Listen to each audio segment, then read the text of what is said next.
Said thanks very much for staying tonight. I really do appreciate it. It's a really important message.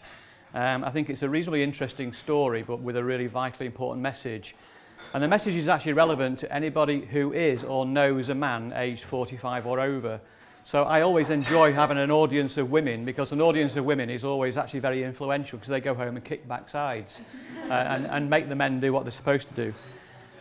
Tonight, I'm going to tell you a little bit about my running history and how I ended up running into cancer, and then everything that you need to know to avoid ending up like I've ended up. The intention of the talk is actually to try to shock people, but not scare people. I think it's a really important message.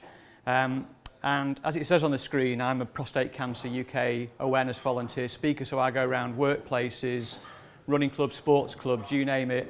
I've done Manchester Airport Fire Station, all 4 watches, and I do these anywhere anybody will listen to me, because I think it's a really important message. I'll start off with the most important point of all. Prostate cancer, there is no screening test for. Caught early, it can be cured. Caught late, it can't. If you take nothing else from tonight, take that away. That's a really, really vital message. But I'll start with a disclaimer. I'm not medically qualified. Do not act on anything I say tonight without taking appropriate medical advice. And the second disclaimer, the first umpteen slides I'm going to go through are really about me and my running life and how I ended up where I am now. They are not official Prostate Cancer UK awareness talks. The bit at the end is the official talk, and you'll see when the slides change. So I'm going to talk to you today about some of my background, family life, professional life, community work that I've done, some sport, and my running highlights, the World Marathon Majors and the COMRADES Ultramarathon. And before I sort of move on to those, I brought with me the medals for those, and if anybody's not seen, that's the World Majors medal. There are at least 2 of us in here with that, aren't there, Andy? And that is the medal you get for running the COMRADES Ultramarathon, which is 56 miles. Seriously, yeah. And then I'm going to talk about how I ran into cancer, my diagnosis, prognosis, the impact it's had on my life and my running, the side effects and how I cope with them. I'm going to try and debunk the myth that prostate cancer is an old man's disease. I'm going to talk about some stats, and at the end, the official awareness talk. I'll tell you a little bit about what I'm then going to do in terms of the future. So family life, I've got a son, Matthew, and a daughter, Stevie. Matthew named after Matt Busby and Stevie named after Stevie Coppell. So that will tell you what my football persuasions are. I'm married to Tracy, and I've got 2 grandsons. And the reason I mention the family is because my son and grandsons are a really important part of this story because of the hereditary risk of prostate cancer. Professionally, I'm an accountant in practice. I've been in practice since the age of 16 until the end of March, when I sold my interest in the business so I could move on and do things with what's left of my life, because I have no idea what is actually left of my life. And in the community, I was the chairman of Altrincham Chamber of Commerce when Altrincham was described as a ghost town in 2010. And I worked very hard then as the chairman of the chamber. As a member of another couple of groups, I also chaired the Altrincham Town Plan to get Altrincham back on its feet. And if anybody's been to Altrincham recently, you'll have seen the sea change in Altrincham as a town centre. And I'm very proud of that work. I've also done lots of charity work. But in a sport and running environment, I actually didn't take up running until I was 45. I actually played table tennis from the age of 12, just below county standard. I was reasonably good at it. And I started running when I was 45 because I had a medical. And the medical said I was borderline clinically obese and had such high blood pressure, I'll be on tablets for the rest of my life if I did nothing about it. So I decided the gym where I played a bit of social squash, they had an informal running club, and I decided I'd try and run with them, and it turned out I was quite reasonable at it. And then 2 years later, we affiliated a style running club. You'll have seen us out and about on the circuit in our bright orange shirts. I was one of the founder committee members. I am current secretary. I was the treasurer initially. And all I can say is about the secretary's job. It is the hardest job of any job you can have on a running club committee. Respect your secretary. They work so hard. We all work so hard. I think social's harder. And then marathons. When we affiliated as a proper running club, the then secretary said, now we're a proper running club, we should all have a marathon on our CV, and I flatly refused. There's no chance, 10k is far enough. And three months Rachel nagged me, and for 3 months I resisted. And eventually I gave in and entered the Amsterdam Marathon in 2007, and I was 50, and that was my first marathon. 7 of us entered, 6 of them dropped down to the half marathon, leaving Billy No Mates running the marathon on his own.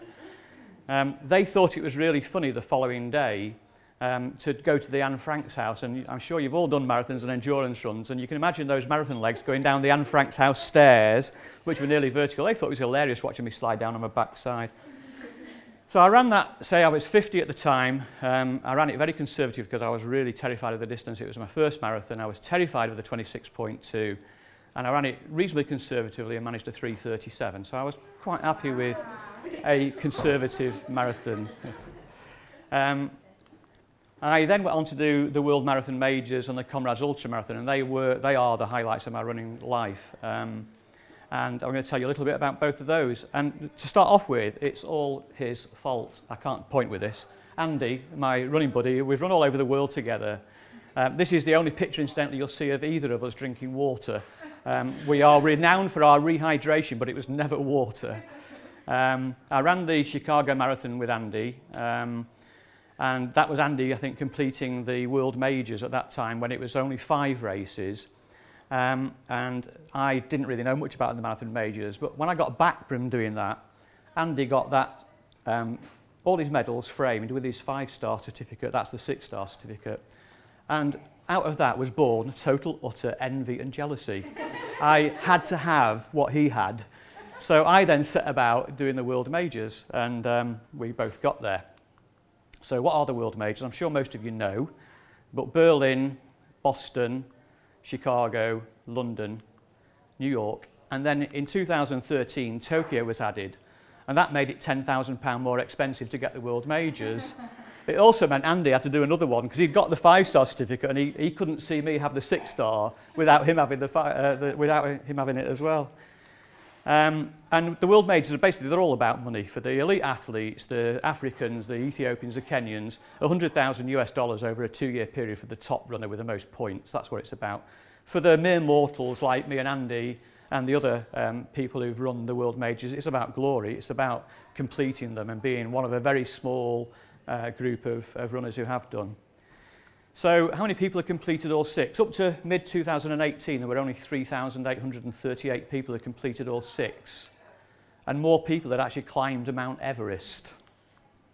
Andy was actually in the first 20 Britons to complete the World Majors, and I was in the first 30. And as of exactly today, there are 607 Britons who've completed all 6 of the World Majors. That's all. There's only 607 of us in the country. And after I did my first one, I went on to Berlin 2013. Berlin for me was actually quite a dull race. It's not an very impressive course. Start and finish is quite nice. It's very flat, it's very fast, and that's why it's a world record course. 2 great highlights of that were watching the inline skating marathon on the Saturday. That was incredible, watching them whiz round the streets. And actually this bit on the Saturday, the International Friendship Run, which is a breakfast run. Everybody meets about 5 kilometres from the Olympic Stadium. Everybody wears national costume and then walk, jog, run to the Olympic Stadium where we have a breakfast together. And this was the Danish team. That little cart was their drinks trolley. They were handing out schnapps and beer at breakfast the day before a marathon. So everybody they could hand it out to try and handicap us when we did our race ourselves. And then this is Boston 2013, and I'm sure many of you will know what happened in Boston in 2013. That was the bomb year. And it was to this day, it's my favourite marathon. I think it's probably Andy's as well. It's an iconic race. Everybody who gets into it has to qualify. You turn up there and it's completely different to London, where it's fun runners and charity runners. And that's London's unique selling point. Don't get me wrong, I think it's an amazing race. Boston is unique. Everybody is a runner. You turn up there, you see it's the runners' shapes and sizes. There's no charities, there's no fun runs, there's nobody in fancy dress. It's a serious race. And I really enjoyed it. It's a fantastic, iconic marathon. But as I said, it was famous, Boston 2013, for the bombs. And this is Claire, my running friend, her husband, and my wife were in the crowd 400 yards from where the bombs went off. And thankfully, Claire and I were relatively quick runners at the time. And we were walking away from the scene of the bombs when we heard the sirens.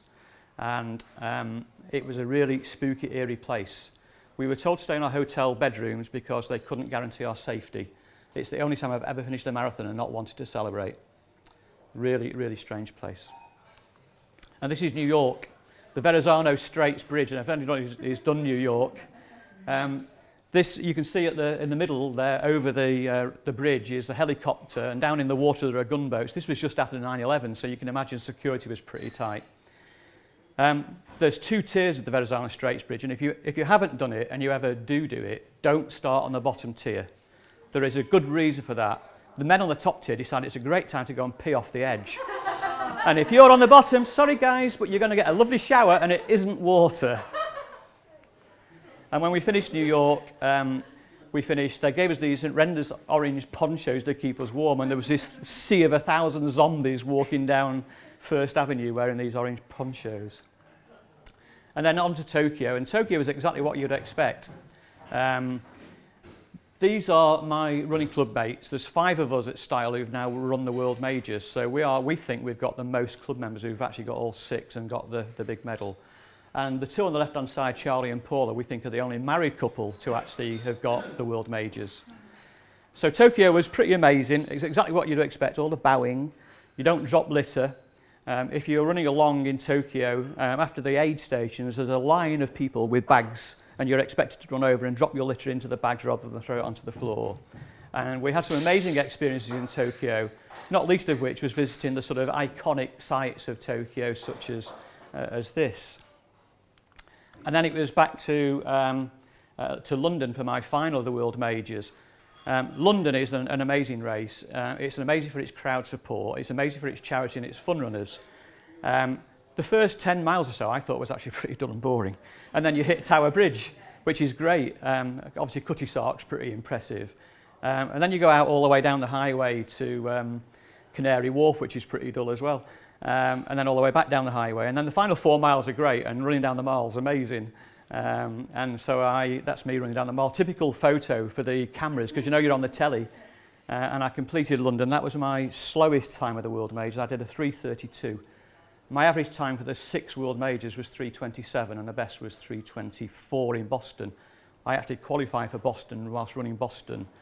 And bear in mind that I did those races between the ages of 54 and 56.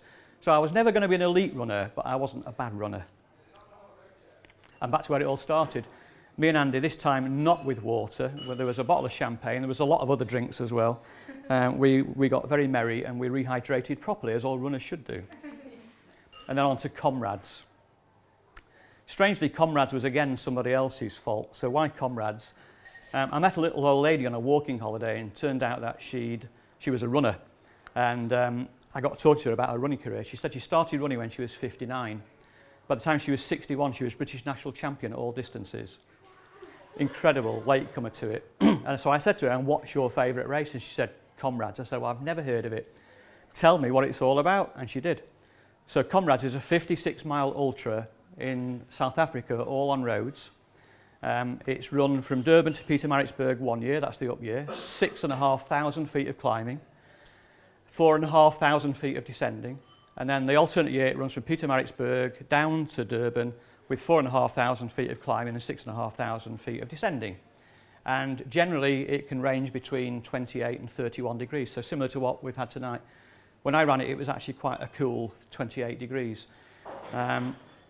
It's got an amazing history. It was set up in 1921 to commemorate the fallen heroes of the First World War.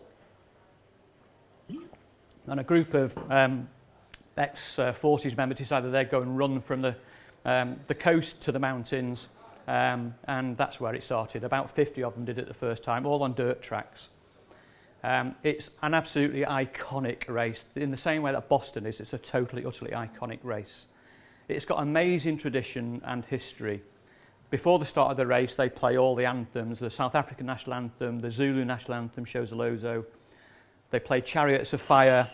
And then just before the start, one of the former winners, Max Trimborn, before the start of the race, used to go cock-a-doodle-doo at the top of his voice. And they recorded it before he died. And now before every COMRADES race, they play cock-a-doodle-doo, and then the gun goes and you're off. And in South Africa, it's a rite of passage. You are not considered to be a runner in South Africa unless you've run COMRADES. It's got a strict 12-hour cut-off time limit. And one year, the South African rugby back line blocked the line at 12 hours dead, and nobody could cross the line. You cross the line in 12 hours and 1 second, you got no medal, and you don't have a finishing time counted. It's as brutal as that. Halfway, there's a thing called Arthur's Seat, and one of the 5, I think Arthur Newton won the race 5 times.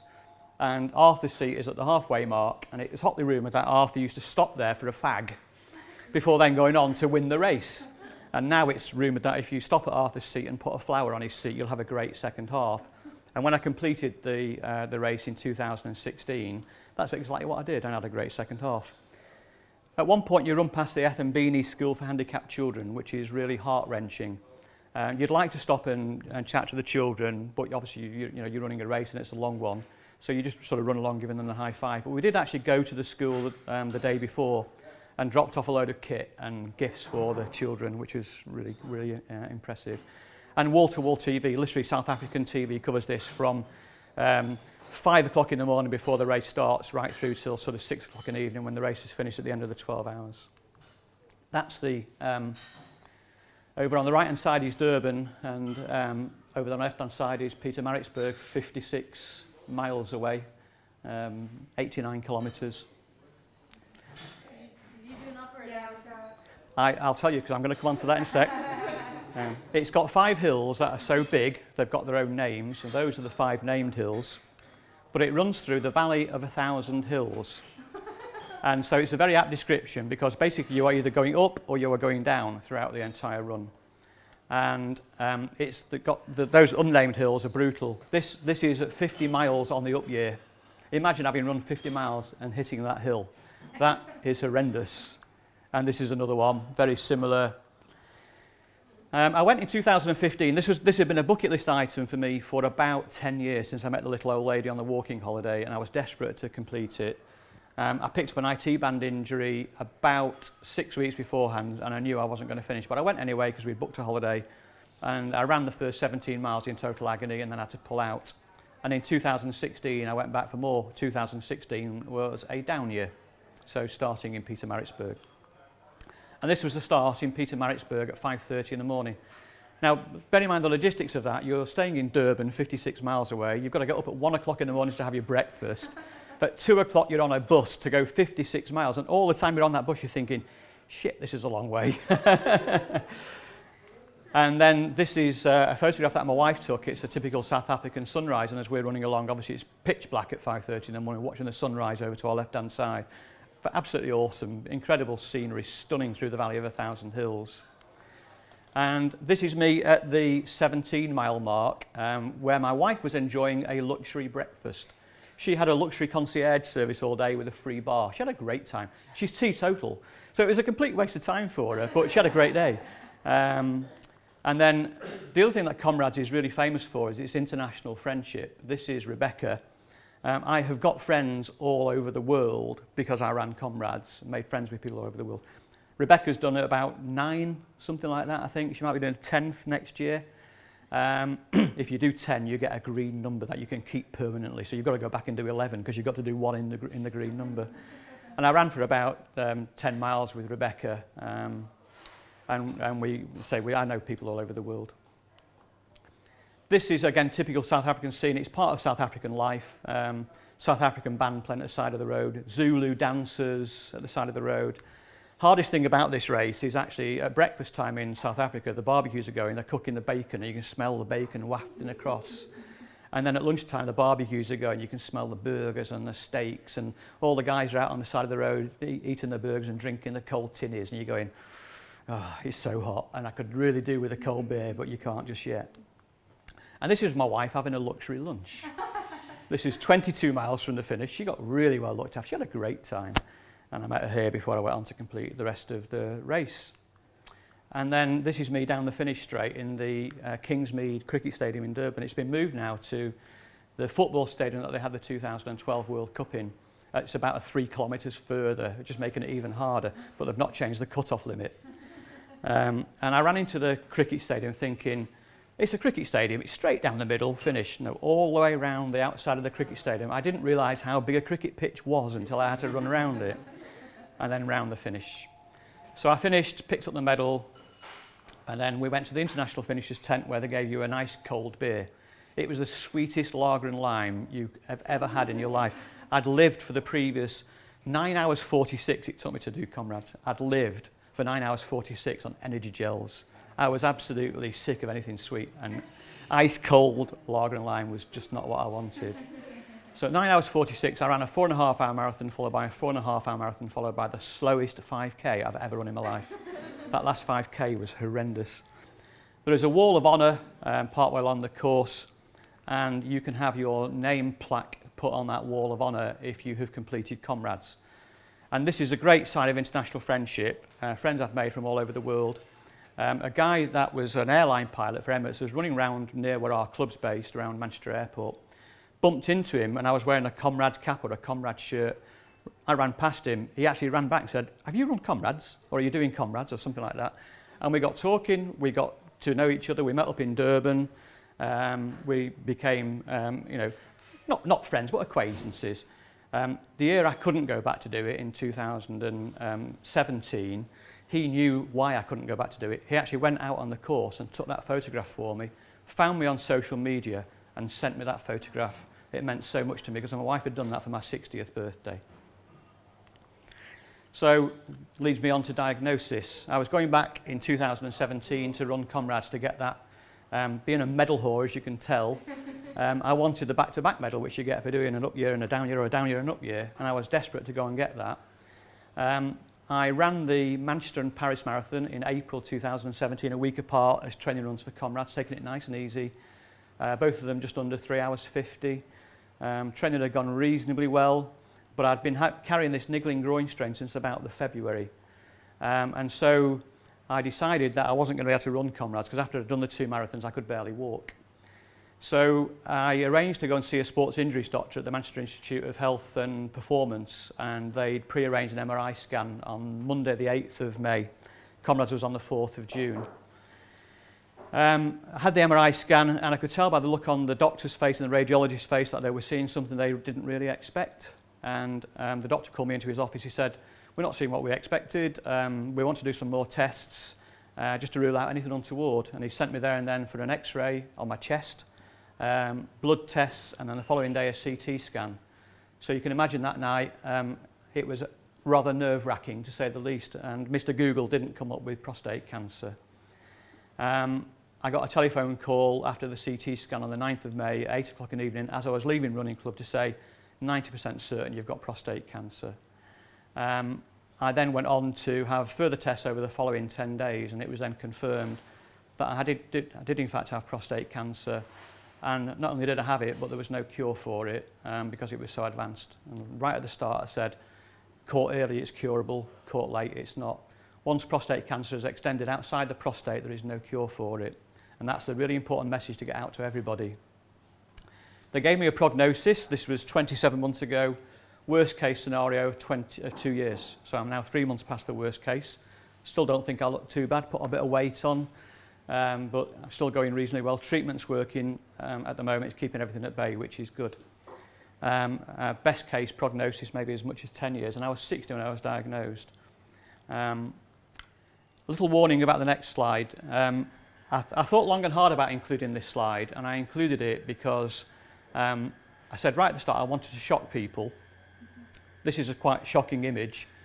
You have to bear in mind that prostate cancer caught late ends up like this. Prostate cancer caught early, it's nothing like this. It's so much different. Completely curative treatments available if caught early. This is actually my bone scan, and all the black bits are in fact prostate cancer. So you can see as you're looking at it, the left-hand side, the pelvis, all the black bit is the right pelvis. The spine you can see, and the ribs, all the black bits, neck and skull. And then on the second image, you can see more metastases, as they're called, in the back of the spine. And that's how serious it is if it's caught late. Caught early, that doesn't happen. Caught late, that's what does happen. The emotional impact of being told you've got cancer is devastating.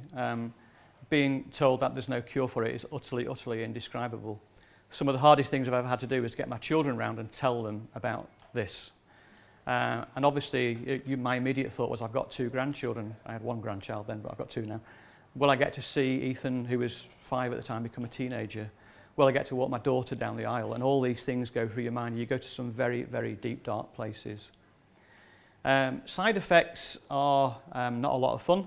Again, worth bearing in mind, side effects for people caught early with curative treatment ends up with a much better outcome. This is the absolute worst case, because my side effects will be with me until I die. Caught early, there are side effects. They're not as bad. They could be short-lasting. For some men, they may be a bit worse. But caught early, it really minimises the risk of really long-lasting side effects. So side effects for me that affected my running: weight gain, because I'm now on steroids. I've developed the moobs. That was also part of the treatment. Loss of muscle mass. So my quads are about 1.5 inches less in circumference, which makes running really hard. Fatigue. Fatigue can hit me in a wave anytime. I could be out running and I could go a mile, then realise it's just not going to happen today and literally turn round and go back to where I started from. Hot flushes and hot sweats. You can imagine on a day like today, you know, I could go out for a run and I could be 100 yards and I would be absolutely wet through. And I always sweated a lot anyway, but you imagine with hot flushes how much more I sweated. So I now say that I'm actually a menopausal woman, and I am incredibly sympathetic towards menopausal women, much more than I ever was before. Other side effects, and again, these are long-term permanent side effects, but for men caught early, these side effects can be completely minimal. So loss of libido and erectile dysfunction.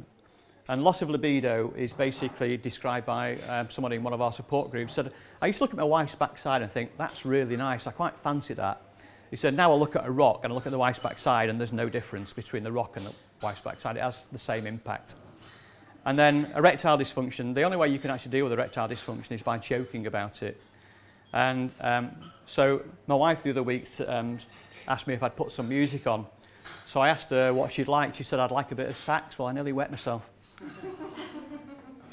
So impact on running, yeah, it's been a bit grim. I was doing park runs at the age of 60 in about 22, 23 minutes, now doing them in 26s and 27s. Not too bad, some people say, but I was a sub-20 5k runner when I remembered 50s, so only twice, but you know. And then I talk about doing amazing things. One of the things I like to do with these talks is actually try to inspire people to do more than they dreamed possible. I'm doing things that I've done since having cancer that other people would think, actually, I couldn't do that. If I can do those things whilst I've got cancer, why can't anybody else? Push back those artificial boundaries that people set themselves, those limits that are in your mind, push them back. You can all do a lot more. You can all achieve great things by pushing back those artificial barriers that you set for yourselves.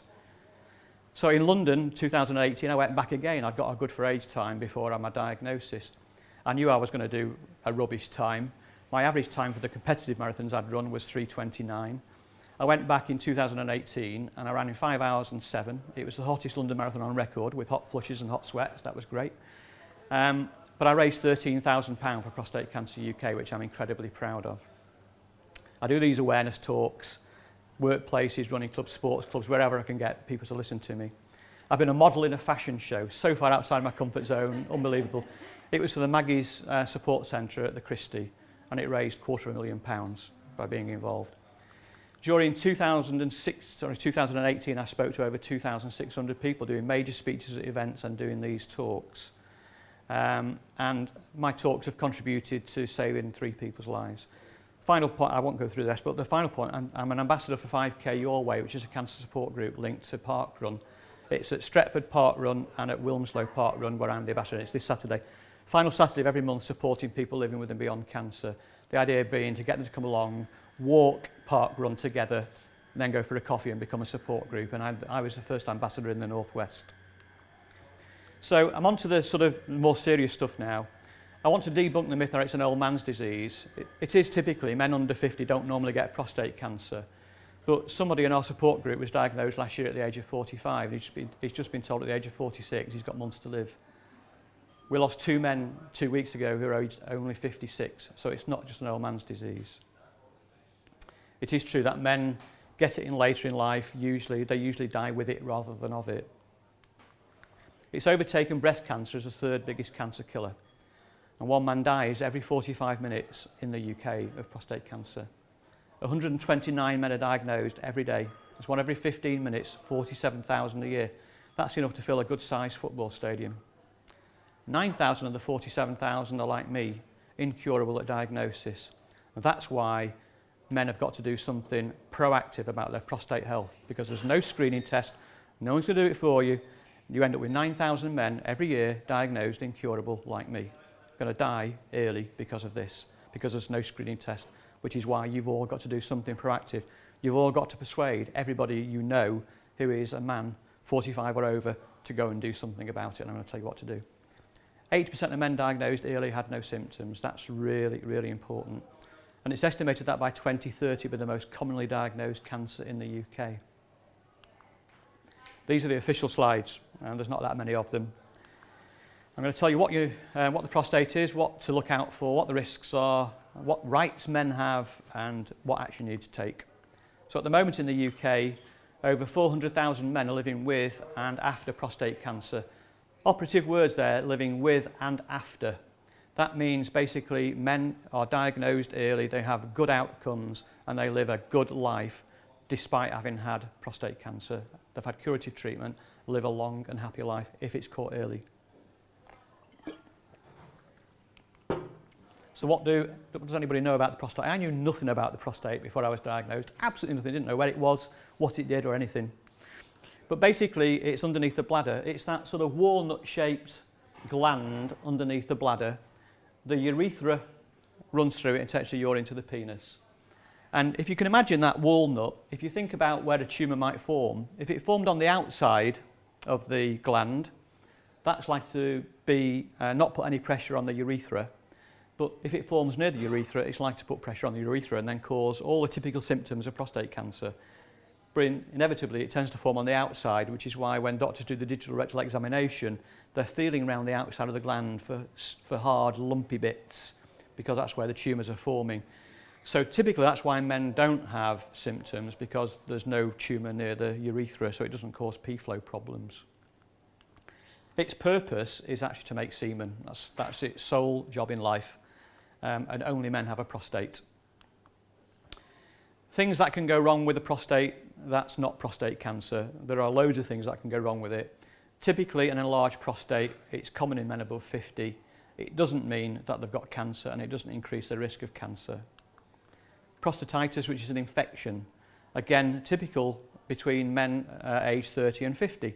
It doesn't increase the risk of prostate cancer, and it doesn't increase the risk at all. And then prostate cancer, where the cells go rogue and develop in an uncontrolled way, and that's what leads to prostate cancer. What to look out for, that might mean there's a prostate problem. Prostate problem, not prostate cancer, okay? Needing to pee more often than usual, day or night. Difficulty going for a pee, a weak flow, needing to rush to pee. Feeling you're not emptying your bladder, dribbling urine. Those are sort of typical signs. And imagine again that urethra being cramped by a growth near it in the middle of the prostate. That could be cancer. It doesn't mean, those symptoms might mean cancer, but they might mean something else. It might mean an infection, it might mean just an enlarged prostate. Other symptoms that men have had, which has led to a diagnosis of prostate cancer, is blood in the semen, blood in the urine. Someone who's now become a friend was diagnosed because he was having sex with his wife, and when he reached orgasm he didn't ejaculate, and that's also reasonably typical. Most men with early stage prostate cancer have no symptoms at all. Can't beat the drum about that enough. What's the risk? 1 in 8 men will get prostate cancer in their lives. That's a huge number. That doubles to 1 in 4 for black men. That's because we think it's a genetic issue. Nobody actually knows, but that's what the stats are saying to us. Prostate cancer mainly affects men over 50, and the risk increases as you get older. But I said before, debunk the myth that it's not just an old man's disease. I don't think of myself as being an old man when I was diagnosed at 60. Family risk, 2.5 times more likely to get prostate cancer if your father or brother has had it. My brother hasn't. He's been tested and he's fine. I don't know about my father. He died early of a different illness, and so did my grandfather's. More at risk if your mother or sister's had breast cancer, particularly less than 60. and unfortunately I lost my sister last November, aged 54, to breast cancer. So there does appear to be a link between prostate and breast cancer. We've both been tested for the BRCA gene, which is a typical gene that leads to both, but we were both negative for it, so it may be some other genetic mutation, but we don't know. And I said this is the reason why I'm so passionate about spreading awareness, raising funds for Prostate Cancer UK. This is my son and my 2 grandsons and my son's wife. They mean so much to me, and raising awareness of these talks is really vital, because by raising awareness it will also help raise money, and that raising money will help them in due course. Body weight is known to be a link to cancer now. So staying a healthy weight may be important. There is no proven link between obesity and prostate cancer, but there is definitely a link now between cancer and obesity. So generally in running clubs I would expect most of us to maintain a reasonably good body weight. Research shows that being overweight or obese increases your risk of getting cancer that's more likely to spread. So in prostate cancer they do know that if you are obese you are more likely to get the aggressive version that spreads more. What should men do? Speak to the GP to discuss the risk. The GP can do various different tests. I'm going to talk to you about those now. But there's no single test to diagnose prostate cancer. The tests include a urine test, which is to rule out a urine infection, so prostatitis, and the PSA test, prostate-specific antigen, which is basically the prostate kicks out this antigen into the bloodstream. If there's something wrong with the prostate, that level rises. And that might be because you've got an infection or you've got a bigger prostate. And actually, as you get older, the prostate gets bigger, so there's more antigens kicked out anyway. And a raised level of PSA may mean you've got cancer, but it may mean something completely different. And in fact, 76% of men with a raised PSA level don't have prostate cancer. So that's a really important statistic.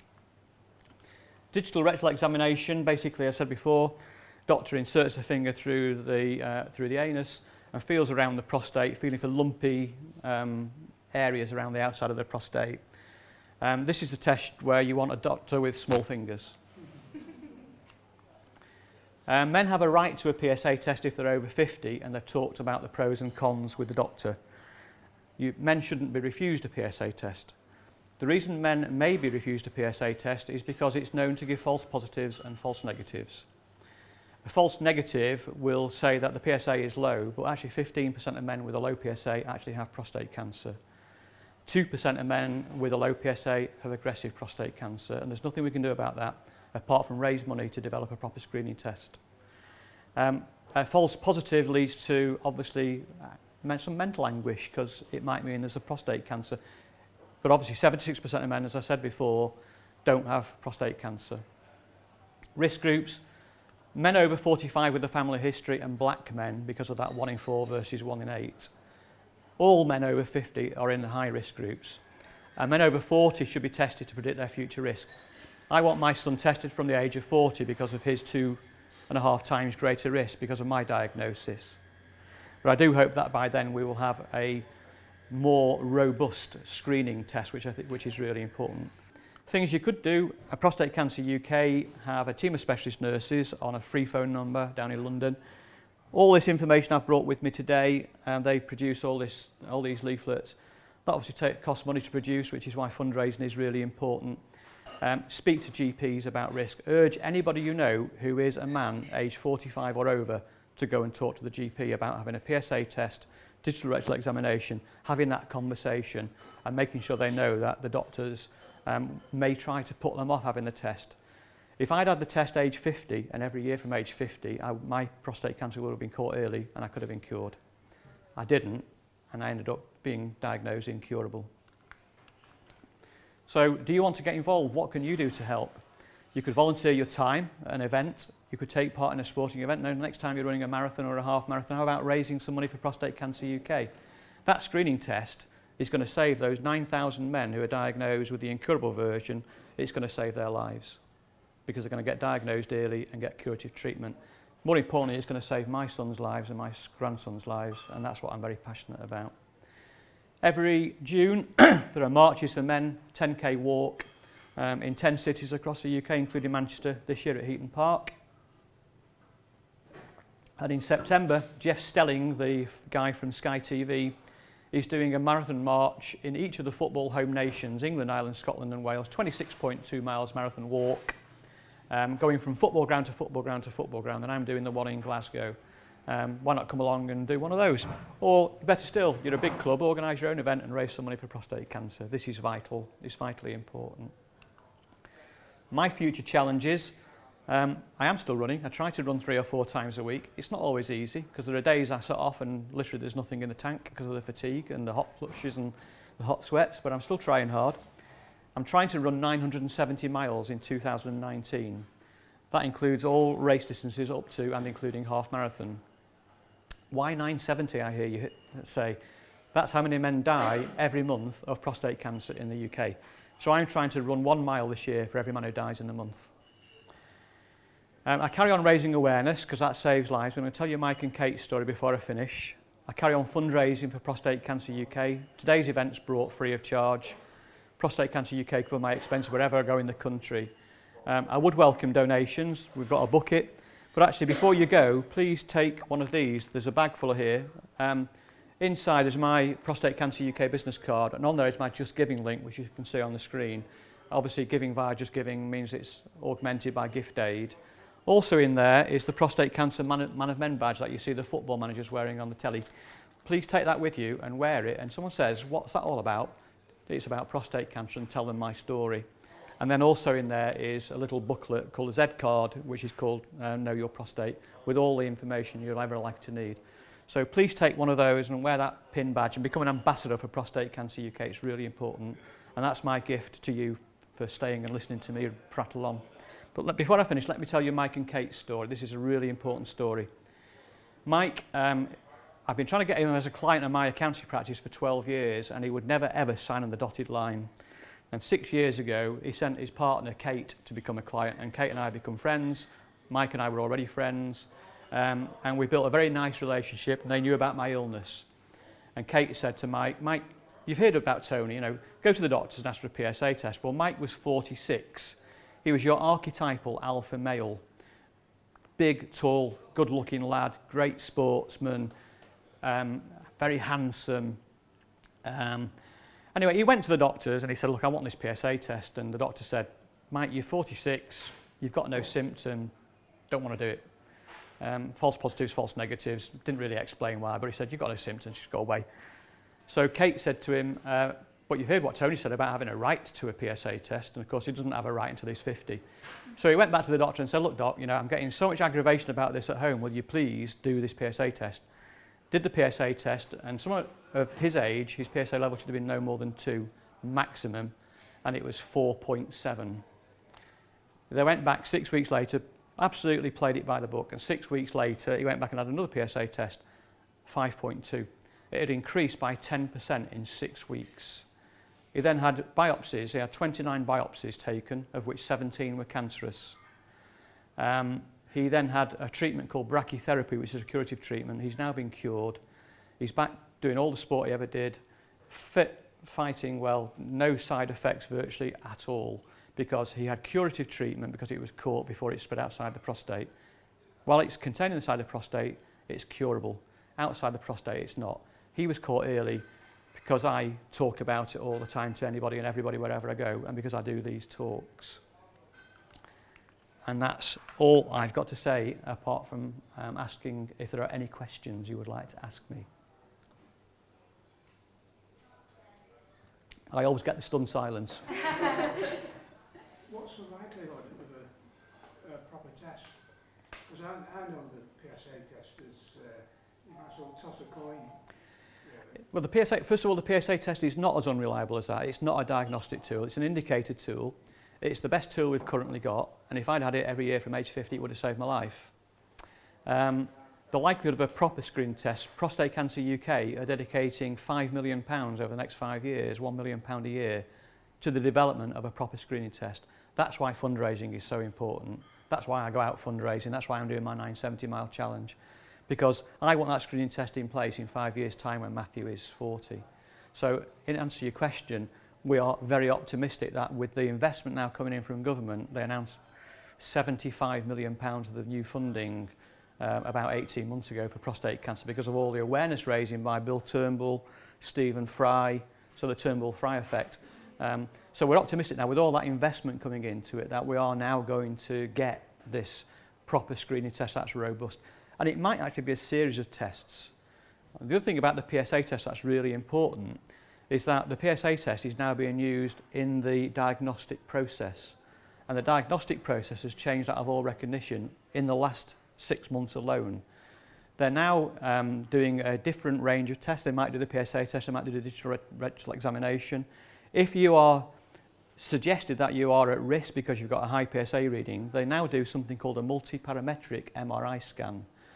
That scan is much more precise, much more focused.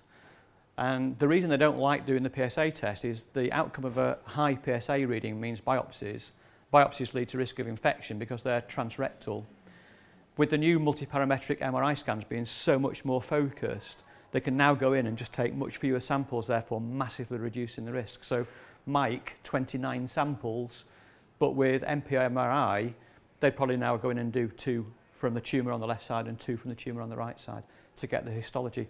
That massively reduces the risk of infection, and that's what the problem is with a high PSA reading that might be a false positive.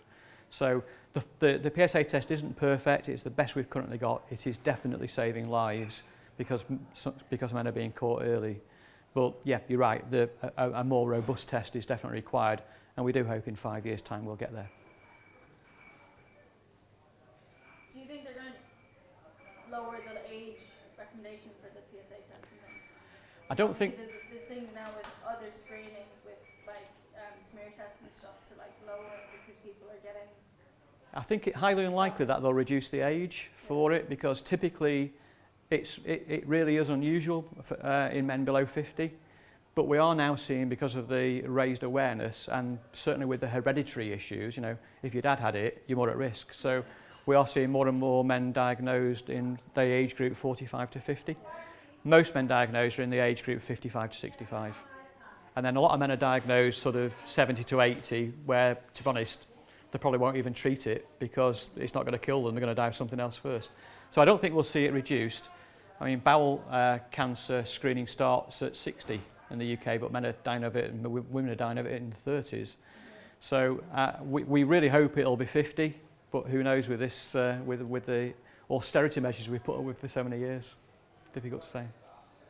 Well, I was just thinking, having heard your history, I'm wondering whether next time you get a groin strain from running, I should go get an MRI. Yeah, this was a persistent groin strain that really wouldn't go away, and it turned out actually what the groin strain was stress fractures of the pelvis. The cancer had eaten into the bones, and then I run the 2 marathons a week apart, and that had widened the stress fractures, and that was what was causing the absolute... Yeah, I mean, the cancer had eaten into the bones, and actually, so the cancer had eaten into the pelvic bone, caused stress fracture of the pelvis, and that's where that's how I found out about it, because, yeah, that MRI scan showed up the growth on the pelvis, and obviously, prostate cancer, when it escapes the prostate, goes into the lymph nodes and into the bones, most commonly. Once it's into the lymph nodes, it can then go into the organs. Wherever it is in the body, it's still prostate cancer, but it might end up in the brain, and that's obviously never a good thing. Thankfully, mine was only confined to the skeleton. If it had been in the organs, I have nothing in the lymph nodes, so that's all positive. The other good positive, my PSA level when I was diagnosed was 129. It should have been no more than 4 for a man of 60.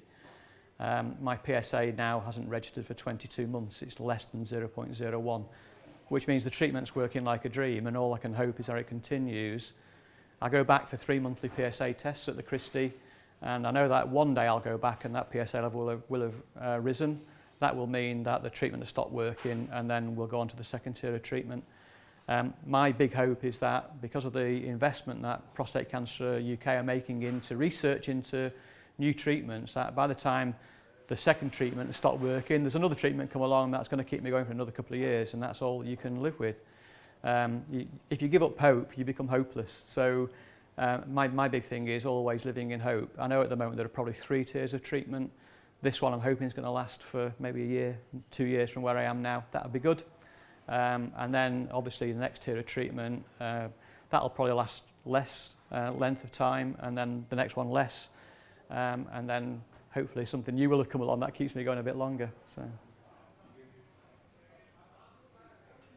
Thanks for listening, guys. Really appreciate you staying. Thank you. Thank you.